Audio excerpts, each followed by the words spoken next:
નમસ્કાર, આપ જોઈ રહ્યા છો નિર્માણ ન્યૂઝની વિશેષ રજૂઆત અને હું છું આપની સાથે નતાશા। દર્શક મિત્રો, છેલ્લા ઘણા સમયથી સંસદમાં એક વાત ઉપર હજી સુધી મોહર નથી લાગી અને તે છે કે આખરે કૃષિ બિલ જે પસાર કરવામાં આવ્યું, ત્રણેય બિલ પસાર થયા છે સંસદમાંથી, પણ તેમ છતાં હોબાળો યથાવત છે અથવા તો પછી ધરણા પ્રદર્શન યથાવત છે। તો આખરે સંસદનો માંજરો હવે લોકો સુધી પહોંચાડવાનો સમય આવ્યો છે અને હવે લોકોએ ખાસ તો અમુક મુદ્દાઓ વિચાર કરવાની વાત છે કે આખરે કૃષિ બિલ જો કૃષિ એટલે કે ખેડૂતોના હિતમાં છે, જો જગતના તાતના હિતમાં છે, તો આટલી બધી રજૂઆતો બાદ પણ, આટલી બધી ભલામણો બાદ પણ અને આટલી બધી સ્પેસિફિકેશન્સ બાદ પણ આખરે આ બિલનો વિરોધ શા માટે થઈ રહ્યો છે? જે અમુક લોકોના મનમાં મૂંઝવણ છે તો તે મૂંઝવણ દૂર કરવાની વાત છે। જ્યારે પણ કોઈ ખરડો, જ્યારે પણ કોઈ કાયદો બનાવવામાં આવે છે ત્યારે લોકહિતમાં આ કાયદો બનાવવામાં આવે તે વાત ઘણી જરૂરી છે। કેન્દ્રમાં વડાપ્રધાન નરેન્દ્ર મોદીની સરકારનું માનીએ તો તેઓના શાસનમાં અનેક કાયદાઓ અને અનેક નિયમો પસાર થતા આપણે જોયા છે, પરંતુ હવે આ જે અધિનિયમ છે અને કૃષિ માટેનું જે બિલ નવું પસાર કરવામાં આવ્યું છે, કૃષિ બિલ 2020ના ત્રણેય બિલ પાસ તો થયા, પણ આખરે હવે સમજી લેવું જરૂરી છે કે આ કૃષિ બિલ કઈ રીતે ખેડૂતો માટે ફાયદાકારક છે। જો ખેડૂતોના મનમાં હજી પણ કોઈ મૂંઝવણ છે તો તે મૂંઝવણ કઈ રીતે આપણે દૂર કરી શકીએ, અને તે માટે જ આજની અમારી આ વિશેષ રજૂઆત કે આવો સમજીએ આ કૃષિ બિલ શું છે તે બાબતની વિશેષ રજૂઆત લઈને અમે આપની સમક્ષ ઉપસ્થિત થયા છે। આપણી સાથે આજે પેનલ ઉપર આ ચર્ચા કરવા માટે જોડાશે હિતેન્દ્ર પટેલ, જેઓ ભાજપ નેતા છે અને પોતે પણ ખેડૂત અગ્રણી, સાથે જ વિશાલ હિરપરા, જેઓ યુવા ખેડૂત છે। આપ બંનેનું સ્વાગત। સૌપ્રથમ શાસક પક્ષ પર તરફથી અથવા તો પછી ખેડૂત તરીકે હિતેન્દ્રભાઈ, આપની પાસેથી સમજી લઈએ કે આખરે ખેડૂત બિલના વિરોધમાં આપણે જોયું કે સંસદમાં પણ પ્રદર્શનો થયા અને વિપક્ષ દ્વારા પણ અનેક વખતે સરકારને ઘેરવાના પ્રયાસ કરવામાં આવ્યા, પણ આ પ્રયાસ વ્યાજબી છે કે નહીં તે ત્યારે જ આપણને ખબર પડશે જ્યારે આ ખેડૂત બિલ શું છે તે લોકો સુધી આપણે તેની સાચી સમજણ આપી શકીએ। જો જે પ્રમાણે દેશની કૃષિ ક્ષેત્રમાં ઐતિહાસિક ક્રાંતિ થવા જઈ રહી છે, દેશના ખેડૂતોની દશા અને દિશા સુધારવા માટે દેશના મુખ્યમંત્રીશ્રી અને કૃષિમંત્રીશ્રી જે ઐતિહાસિક 3 બિલો લઈને આવ્યા છે, તો ત્રણેય બિલો એકબીજાના પૂરક છે। કુલ મળીને દેશના ખેડૂતોની દશા સુધરે, પોષણક્ષમ ભાવ મળે અને એની આવકમાં વધારો થાય એવો પ્રયાસ આ બિલોમાં છે। સાર્વત્રિક રીતે એને આવકાર મળી રહ્યો છે। આવનારા દિવસોમાં ભારત વર્ષની કૃષિના ક્ષેત્રમાં, ખેડૂતના ક્ષેત્રમાં, ખેતમજૂરના ક્ષેત્રમાં ખૂબ મોટી ક્રાંતિ થવાની છે અને લોકોની દશા દિશા સુધારવામાં એ ખૂબ પૂરક બનવાના છે। ત્યારે દેશના વડાપ્રધાન અને કૃષિમંત્રીશ્રીને હું ખૂબ ખૂબ અભિનંદન પાઠવું છું। અને આને આપણે ત્રણેયને એક સાથે જોડીને જોઈએ તો કુલ મળીને સમગ્ર દેશમાં વર્ષો સુધી એક માંગ હતી કે કૃષિ એ પોષણક્ષમ વ્યવસાય નથી રહ્યો, લોકો ખેતી તરફ દુર્લક્ષ સેવી રહ્યા છે અને નવી પેઢી ખેતીથી દૂર જઈ રહી છે। આ સંજોગોમાં કોઈ પણ વ્યવસાયથી જ લોકો દૂર જાય એટલે એનો મતલબ એવો છે કે એનું પોષણ થતું નથી, અને એટલે જ જ્યારથી આપ સૌના આશીર્વાદથી દેશમાં ભારતીય જનતા પાર્ટીની સરકાર 2014માં આવી ત્યારથી કૃષિ ક્ષેત્રે આમૂલ પરિવર્તન કરવાના પ્રયાસ થયા છે અને એના ભાગરૂપે સ્વામીનાથન કમિટીની ભલામણોને આધારે સ્ટેપ બાય સ્ટેપ અનેક પગલાઓ લેવાયા છે। એમાંનું જ આ એક પગલું છે। જો આ બિલ વિધિ વાત કરીએ પહેલાં તો સૌથી પહેલાં નર્મદા યોજનાનું કામ પૂરું કરીને પાણી ક્ષેત્રને પૂરક બનવાનો પ્રયાસ કર્યો। યુરિયા ખાતરને નિમકોટેડ કરીને એને દવા ખાતર બિયારણ સમયસર મળે એવો પ્રયાસ થયો। ત્રીજો પ્રયાસ હતો કે ખેડૂતને ખેતી કરવા માટે સમયસર ઋણ મળે। એક સમય હતો કે 18% વ્યાજે પણ પૂરતું ધિરાણ નહોતું મળતું, ખેડૂતને 5-25 હજાર રૂપિયાના ધિરાણ માટે આગેવાનની ભલામણ કરાવવી પડતી હતી, 18% વ્યાજ ચૂકવવું પડતું હતું અને એ સમયસર ન ચૂકવે તો 5% દંડનીય વ્યાજ પણ આપવું પડતું। સ્વામીનાથન કમિટીની ભલામણોના આધારે માન્ય વડાપ્રધાનશ્રીએ સમગ્ર દેશના ખેડૂતોને 3 લાખ સુધીનું ધિરાણ 4% વ્યાજે મળે એવી વ્યવસ્થા કરી। ક્યાં 18% અને ક્યાં 4%, અને ગુજરાતની સરકારે તો એમાંથી આગળ બાકીનું 4% પણ માફ કરીને ગુજરાત સરકારે 0% વ્યાજે ધિરાણ આપવાનો પ્રયાસ કર્યો અને આપી રહી છે। હવે ખેડૂતને પાણી મળે, ખેડૂતને ખાતર બિયારણ મળે, એને ખેતી કરવા માટે પૈસા મળે, આ બધું કરીને ખેડૂત જ્યારે કાળી મજૂરી કરીને અનાજ પેદા કરે તો એને પૂરતા ભાવ નહોતા મળતા, અને એ સંજોગોમાં એના જે કારણો હતા તો એને વેચવા માટેની મર્યાદાઓ હતી, સ્ટોકની મર્યાદાઓ હતી અને વૈશ્વિક લેવલની કંપનીઓ ખરીદવાની મર્યાદા હતી। આ બધું દૂર કરવા માટેના 3 જે ઐતિહાસિક બિલો છે, એપીએમસી એક્ટમાં સુધાર, એસેન્શિયલ કોમોડિટી એક્ટમાં સુધાર અને કોન્ટ્રાક્ટ ફાર્મિંગ એક્ટમાં સુધાર, આ બધું કરીને દેશને ખેડૂતને સ્વતંત્ર ખેડૂત, સક્ષમ ખેડૂતના સૂત્ર સાથે આ દેશના વડાપ્રધાનશ્રીએ જે આ 3 ઐતિહાસિક બિલો લાવ્યા છે, મને લાગે છે કે આવનારા દિવસોમાં કૃષિ ક્ષેત્રમાં, ખેડૂતની દશા દિશાના ક્ષેત્રમાં ખૂબ મોટો બદલાવ આવવાનો. અને એની જો વિસ્તૃત વાત કરવી હોય, એપીએમસી એક્ટની જો ચર્ચા કરીએ તો એક સમય હતો કે દેશનો કિસાન મંડીમાં 2-2 દિવસ પડી રહે, એના આડતિયા આવે, એના માલના ભાવ કરે, એ ભાવ પ્રમાણે એને પૈસા મળે, એમાં મોટી રકમ આડતમાં જાય, મોટી રકમ વટાવમાં જાય અને ખેડૂતને પૂરતા પૈસા નહોતા મળતા. સાથે સાથે એવું બને કે કોઈ એક મંડીમાં બેન 50 આડતિયા હોય, હવે એની સામે 5000 ટ્રેક્ટર માલ આવ્યો હોય તો એની ક્ષમતા ખરીદવાની ન હોય તો અડધો માલ પૂરતા ભાવથી ખરીદાય, અડધા માલમાં એને એના આડતિયાના ભાવે આપી દેવું પડે, ઓછા ભાવે આવવું પડે, એવી સ્થિતિ હતી. કારણ કે નિયમ એપીએમસીનો એવો હતો કે એપીએમસીના લાયસન્સ હોલ્ડર જે વેપારી હોય એ જ હરાજીમાં ઊભા રહી શકે. તો એ જે 50 લોકો છે એની મર્યાદા બની જતી હતી. આજે એક્ટમાં સુધારો કર્યો કે ગુજરાતની નહીં, દેશની તમામ એપીએમસીનું એક લાયસન્સ રહેશે, એક વેપારી એક જગ્યાએ લાયસન્સ રહેશે, એ આખા દેશમાં ખરીદી શકશે. એટલે મહેસાણાનો વેપારી રાજકોટમાં ખરીદશે અને પોરબંદરનો વેપારી અમરેલીમાં પણ ખરીદશે. એટલે જ્યાં સારો માલ મળતો હશે, જ્યાં માલની ઉપલબ્ધિ હશે, ત્યાં એ સિઝનમાં સમગ્ર રાજ્યના વેપારીઓ ખરીદવા જશે. પરિણામે 50ની મર્યાદાના બદલે 200 વેપારી ઊભા રહેશે તો જે માલ છે એમાં તંદુરસ્ત સ્પર્ધા થશે, એને 10-15-20% સુધી ભાવ વધારે મળશે. એક બીજું કે એપીએમસીની અંદર જ વેચવો પડતો તો એના બદલે આ જે કોન્ટ્રાક્ટ ફાર્મિંગ એક્ટ છે એનાથી ખેડૂત પોતાનો માલ પોતાના ઘરે બેસીને પોતાને ગમે એ કંપનીને પોતાને પોસાય એ ભાવે વેચી શકશે, એવી વ્યવસ્થા કોન્ટ્રાક્ટ ફાર્મિંગમાં કરવામાં આવી. એના પરિણામે શું થશે કે વાવેતરને શરૂઆતમાં જ કંપની જો આવશે, એના ઉત્પાદનના ભાવ આપશે તો ચણાના વધારે ભાવ આવશે તો ખેડૂત ચણા વધારે વેચશે, ઘઉંના વધારે ભાવ આવશે તો ઘઉં વાવશે, રાયડા માટે જો વધારે કંપની બજારમાં આવશે તો રાયડો વાવશે. અને એના ઉત્પાદનનો ખર્ચ અને એની ઉપરથી નફો એ ખેડૂત નક્કી કરી અને કંપનીને ભાવ આપશે. કંપની એ બેની વચ્ચે કોન્ટ્રાક્ટ થશે તો 200 રૂપિયાની પડતરના ઘઉંના 300 મળશે તો જ એ વેચશે. તો આ એક મોટી ક્રાંતિ થવાની છે કે ખેડૂત પોતાની પેદાશનો ભાવ પોતે નક્કી કરશે. અને આ અગાઉ થતું હતું પણ અસંગઠિત ક્ષેત્રમાં થતું હતું, એનાથી કાયદાથી કોઈ રક્ષણ નહોતું થતું. આ કોન્ટ્રાક્ટ ફાર્મિંગ એક્ટ આવવાથી ખેડૂત અને વેપારી વચ્ચે જે કોન્ટ્રાક્ટ થશે એમાં ડિસ્પ્યુટ પડશે તો સરકારનું આમાં નિયમન રહેશે. તમામ કાયદાઓ ખેડૂતના હિતમાં કર્યા છે. તો ખેડૂત જો એમાંથી ફરી જાય તો વેપારી કેટલા પગલાં લઈ શકે અને વેપારી ફરી જાય તો ખેડૂત કેટલા પગલાં લઈ શકે, એનું જ્યુડિફિકેશન શું, એનો ન્યાય કોણ કરે. તો આ બધું આ કાયદાથી આરક્ષિત કરવામાં આવ્યું છે અને આરક્ષિત પણ ખેડૂતના હિતમાં કરવામાં આવ્યું છે.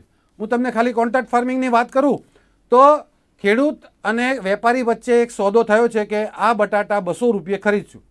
હવે ખેડૂત જો એમાંથી ફરી જાય છે, એ નથી આપી શકતો, તો વેપારી ખેડૂતને એડવાન્સમાં આપેલા પૈસા અને એડવાન્સમાં આપેલ દવા બિયારણ પૂરતો જ ક્લેમ કરી શકશે. વેપારી, ફરીથી કહું છું કે વેપારીએ ખેડૂતમાં જે રોકાણ કર્યું છે, દવા, ખાતર, બિયારણ કે રોકડ, જે એને આપ્યા છે એટલો જ એ ક્લેમ કરી શકશે. એની સામે જો વેપારી ભાવ ઘટી જાય અને માલ નહીં ખરીદે તો ખેડૂત જે કોન્ટ્રાક્ટથી ભાવ કર્યા છે એનાથી જેટલા ઓછામાં વેચાશે અને જેટલું પણ એને નુકસાન થશે તમામનો ક્લેમ વેપારી ઉપર કરી શકશે. એવો ઐતિહાસિક ખેડૂતોના હિતનો નિર્ણય આ કોન્ટ્રાક્ટ ફાર્મિંગમાં છે. સાથે સાથે અહીંયા કોઈ પણ કોર્ટ ખર્ચ નહીં કરવો પડે. કોઈ પણ ડિસ્પ્યુટ પડશે તો એ પ્રાંત ઓફિસરની લેવલે ત્યાં ફરિયાદ કરશે, બંને પાર્ટીને એને સાંભળશે અને 30 દિવસમાં એનો નિવોડો આપશે. એનાથી જો બંનેને સંતોષ નહીં થાય તો કલેક્ટર લેવલે ફરીથી અપીલ થશે અને ત્યાં પણ બંને પાર્ટીને સાંભળવામાં આવશે, બંનેના કોન્ટ્રાક્ટની જે વિગતો છે તપાસવામાં આવશે અને એના આધારે કલેક્ટર 30 દિવસમાં નિર્ણય કરશે. એટલે આખી એ વ્યવસ્થામાં કોન્ટ્રાક્ટ ફાર્મિંગ તો કરતા જ હતા આપણે, પણ આનાથી ખેડૂતને સેફટી મળે, ખેડૂતના હિતો સચવાય એ રીતે આ કોન્ટ્રાક્ટ ફાર્મિંગ એક્ટથી ખેતીને ખેડૂતને આરક્ષિત કરવામાં આવ્યો છે. સાથે સાથે આડતીઓ કહે કે 150 રૂપિયા, 250 રૂપિયા, 160 રૂપિયા, એના બદલે ખેડૂત એમ કહે કે મારે આ બટાટો 200 રૂપિયામાં પડે છે અને 250 રૂપિયામાં જ વેચવાનો છે, 300 રૂપિયામાં જ વેચવાનો છે, તો એ એડવાન્સ કોન્ટ્રાક્ટ કરી દેશે. બીજું, એને એડવાન્સ કોન્ટ્રાક્ટ કરેલો હશે એટલે એનું ધ્યાન પછી એના નફો ચોક્કસ હશે તો એનું પ્રોડક્શન વધારે પડતું કેન્દ્રિત થશે, એના ખેતી કામમાં એ કોન્સન્ટ્રેશન કરી શકશે અને કુલ મળીને 200 મણના બદલે 250 મણ ઉત્પાદન કેમ થાય, માત્ર એની ચિંતા એ જ રહેશે.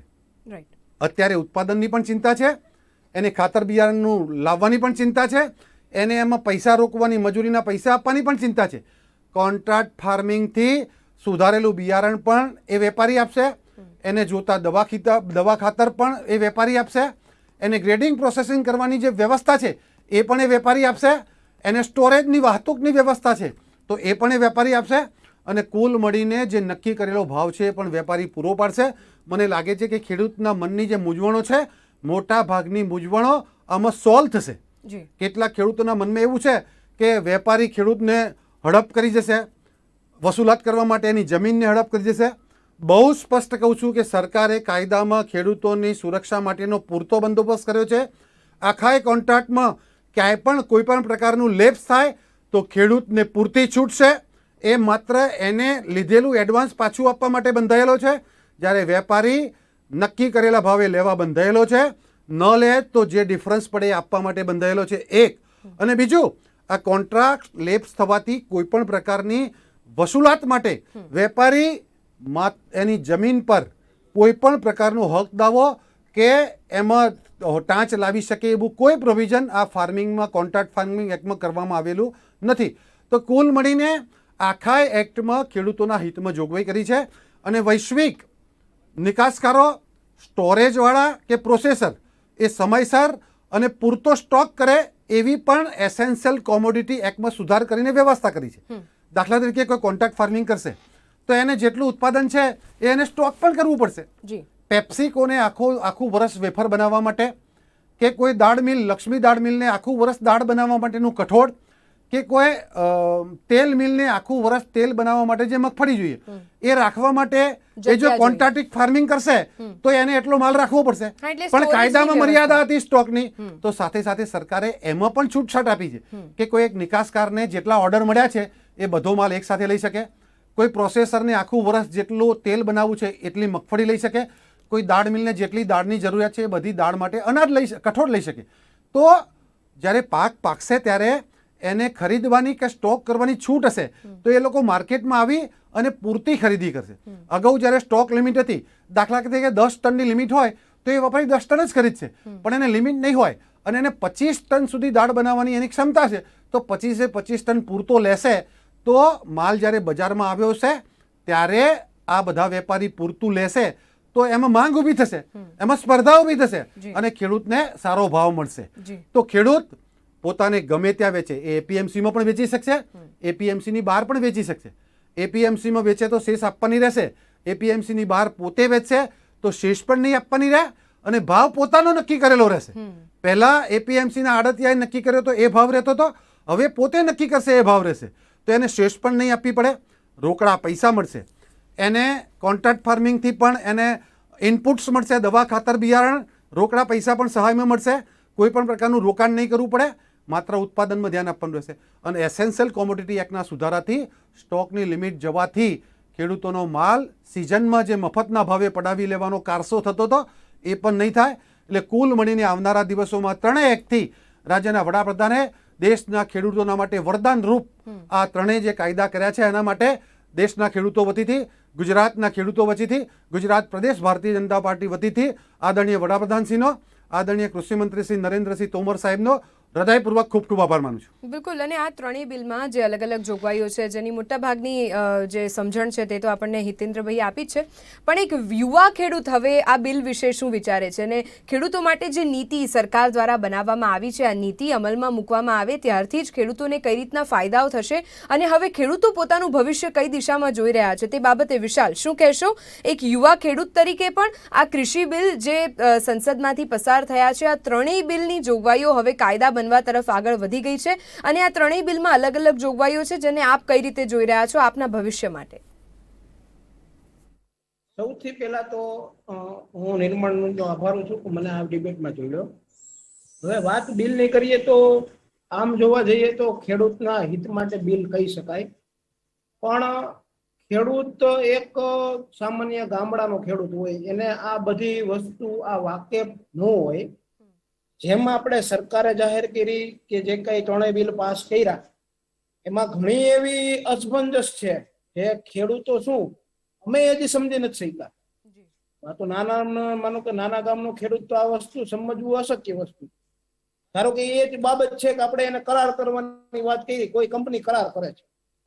હવે કંપની કરાર કરતી હોય તો કંપની એ ઘણી વાર એના જે નોર્મ્સ હોય, નિયમો હોય, એનું પાલન કરવાનું ખેડૂતોને થતું. હવે આ બધી વસ્તુ એવી છે, આ એક કોઈ કંપનીને રો મટીરિયલ કે કોઈ ઉત્પાદન મશીનરી બનાવી હોય તો એમાં 100% એનું જે કઈ હોય એ મળી જ જાય, એમાં ક્વોન્ટિટી મળી જાય.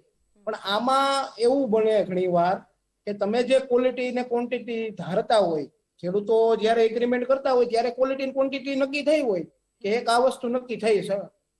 પણ આને આ વસ્તુ ઘણીવાર આ વધારે વરસાદ હોય, માનો કે કોઈ દુષ્કાળ વરસ હોય તો આ બધી વસ્તુ અશક્ય છે.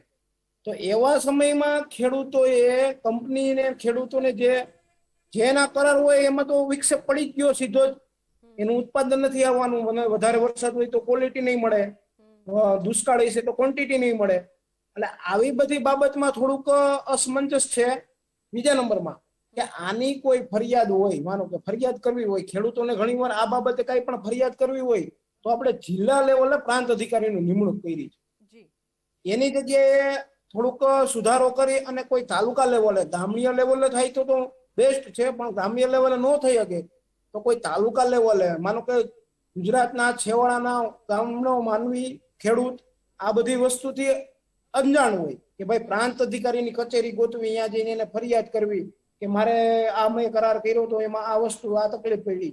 એની જગ્યાએ માનો કે તાલુકા લેવલે હોય, ટીડીઓ હોય, માનો કે ટીડીઓ હોય કે મામલતદાર હોય કે ડેપ્યુટી મામલતદાર હોય કે ડેપ્યુટી ટીડીઓ હોય, આ લોકોને કોઈ સત્તા આપે કે ભાઈ આ ખેડૂતોની જે કઈ બિલમાં છે કે જે એને મુશ્કેલી ઊભી થાય ત્યાં સીધું એનું નિરાકરણ થઈ જાય. બીજા નંબરમાં વાત બીજી એવી છે કે ખેડૂતો એના માટે એપીએમસીમાં માલ શું કામ, એપીએમસી છે ફાયદાકારક છે કે આ તો ફાયદાકારક તો બે છે. એપીએમસી છે અત્યાર સુધી એપીએમસી ને વેચતા હતા અને એપીએમસી માં માલ આડતિયા નક્કી કરતા તે બરોબર છે. તો આમાંય આ જે બિલ સુધારા આવ્યા એમાં ખેડૂતો ચાલો એમ કે છે 1200 રૂપિયા મારી મગફળી તમે રાખો, કંપની થોડી ભાવમાં રાખશે. આ બધી વસ્તુની થોડીક ચોખવટ હોય તો જ આ ખેડૂતને સમજાય, તો જ આ ખેડૂત આમાં આગળ આવશે. નકર તો ખેડૂતને શું છે કે પોતે અત્યારે એક તો એવી પરિસ્થિતિ હોય કે એક પાકની જે કઈ પાક વેચે ત્યારે બીજો પાક વાવી શકવાનો હોય ખેડૂત. તો આ બધી વસ્તુમાં માનો કે અત્યારે મગફળીની સિઝન હોય તો ગુજરાતમાં મગફળી માનો કે અત્યારે ઉપાડીને ઓપનરમાં કાઢીને યાર્ડમાં મોકલતા હોય, પછી જે એના પૈસા આવે પછી એ રવિ પાકમાં પૈસા વાપરી શકતો હોય. તો આ બધી વસ્તુમાં થોડુંક કોમ્પ્રોમાઇઝ થાય. અત્યારે માનો કે દવા ખાતર હોય, ખાતર રોકડા પૈસે લેવું હોય, દવા રોકડા પૈસે લેવી હોય તો કંપનીના નિયમ પ્રમાણે કંપનીનું જે કઈ છે એ તો એના નોર્મ્સ મુજબ પૈસા જે કઈ ચૂકવશે. એટલે એવું બધું થોડુંક ક્લિયર થઈ જાય ને તો આ ખેડૂતને માટે હિતાવહ છે. બાકી તો અને બીજા નંબરમાં આ 1 વર્ષ આની માટે ટ્રાયલ આપે કે ભાઈ આ માનો કે 50 ખેડૂત ગામમાંથી એવા નક્કી કરે કે ભાઈ તમે આ બાબતે ટ્રાયલ આલો, 1 વર્ષ તમે આમાં જોઈન્ટ થાવ, એને ટ્રાયલ આપે. એ ખેડૂતને એમ લાગે કે ના ઓકે છે તો બીજા ખેડૂતને વાત કરે. બાકી સીધું જ બિલ આવી જાય ને સીધા જ કરાર કરવા માંડે તો ખેડૂતોને તો ખબર જ નથી. હવે ખેડૂતને અત્યારે તો એપીએમસી માં માલ વેચવા જવું ને એ અઘરું પડે છે, કારણ કે એ લોકો ત્યાંથી હરાજી થઈને બિલ આવે ને શેઠ આવે ને એના બિલનો હિસાબ કરતા ખેડૂતને ન આવડતો. તો આ બધી તો કંપનીની વાત આવી ગઈ. બીજા નંબરમાં કંપની કોઈ કરાર કરે, હવે એ ઇંગ્લિશમાં માનો કે કરતી હોય, ખેડૂત આપણો રહ્યો એ ગુજરાતી આખું જાણતો હોય વ્યવસ્થિત. હવે આ બધું થોડુંક એને ઘણીવાર એવું થાય કે ખેડૂતને એવું થાય કે અમારું કોઈ જમીનમાં માનો કે અમે મને પૈસા આપી તો કે અમારું માલ નહીં આવે તો અમારી જમીનમાં અસર થાય ને અમને બેંકમાંથી ધિરાણ નહીં મળે, અમને લોન નહીં મળે.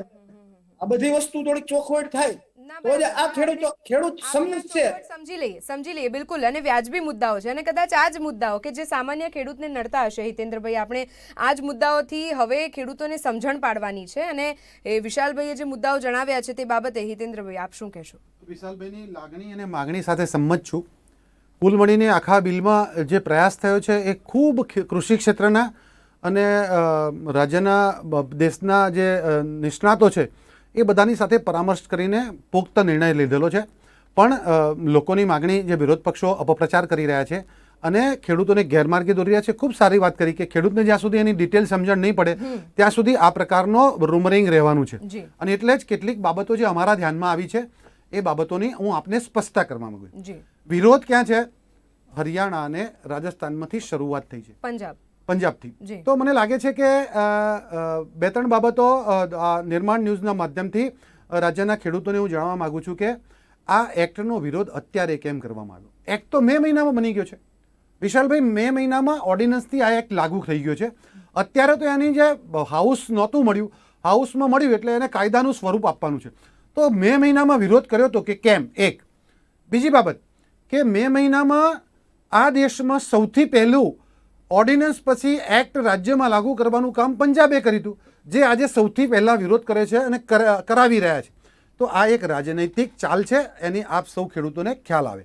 હવે પછી જે એ વિરોધ કરે છે કે એપીએમસી નાબૂદ કરવાનું આ કારસો છે, આપ સૌને નમ્ર ભાવે કહું છું કે એપીએમસી નાબૂદ થઈ શકે નહીં. એપીએમસી રાજ્યોનો વિષય છે, રાજ્યોનો એક્ટ છે અને એપીએમસી રાજ્યના વિકાસમાં એનું ખૂબ મોટું યોગદાન છે અને ચાલુ રહેવાની છે. આમાં એક મારી પણ મૂંઝવણ છે. તમે કહ્યું કે એપીએમસી નાબૂદ ન થઈ શકે, જે વડાપ્રધાન નરેન્દ્ર મોદીએ પણ પોતાના સંબોધનમાં કહ્યું હતું, પણ કદાચ હવે જે આ નીતિ લાગુ કરવામાં આવશે અને જ્યારથી આ કાયદો અમલમાં આવશે તે દિવસથી લઈને ધીમે ધીમે એપીએમસી કદાચ સુષુપ્ત અવસ્થામાં જતી રહેશે, તે બાબતમાં નવાઈ નથી. આપની લાગણી છે ને, મને લાગે છે બરાબર છે. આપે મને લાગે છે આ લેવલે કૃષિ ક્ષેત્રમાં ખૂબ સારો અભ્યાસ કર્યો છે તમે, અને આ ચિંતા પણ જાયજ છે. પણ હું જરા જે પ્રોવિઝન છે એમાં કે એપીએમસીનું એક આગવી ભૂમિકા છે. કોન્ટ્રાક્ટ ફાર્મિંગ કે આઉટસાઇડ એપીએમસી માટે લિમિટેડ જણસો હશે કે જે રાષ્ટ્રીય કે આંતરરાષ્ટ્રીય કક્ષાએ જઈ શકે એવી જે જણસો છે ને એનું જ આમાં કામ થવાનું છે. બાકીની નાની નાની તમામ જણસો એ એપીએમસી સિવાય ચાલવાનું નથી. એક. બીજું, એપીએમસીની જે મર્યાદા હતી, એપીએમસી એક્ટ જે તે વખતે લાવ્યા એના માટે ખૂબ આભાર, અને એનાથી જ ખેડૂતોને આપણે રક્ષણ આપી શકીએ. કેમ કે એક સમય હતો કે ઇન્ફ્રાસ્ટ્રક્ચર આટલું નહોતું, રોડ કનેક્ટિવિટી આટલી નહોતી, તો એક ખેડૂત ગામે ગામ આટલા વેપારીઓ નહોતા, ગામે ગામ ટેમ્પા જઈને માલ લાવી એવી વ્યવસ્થા નથી, અને એટલે ખેડૂતો પોતાનો માલ દરેક તાલુકામાં એક ચોક્કસ જગ્યાએ વેચતા હતા.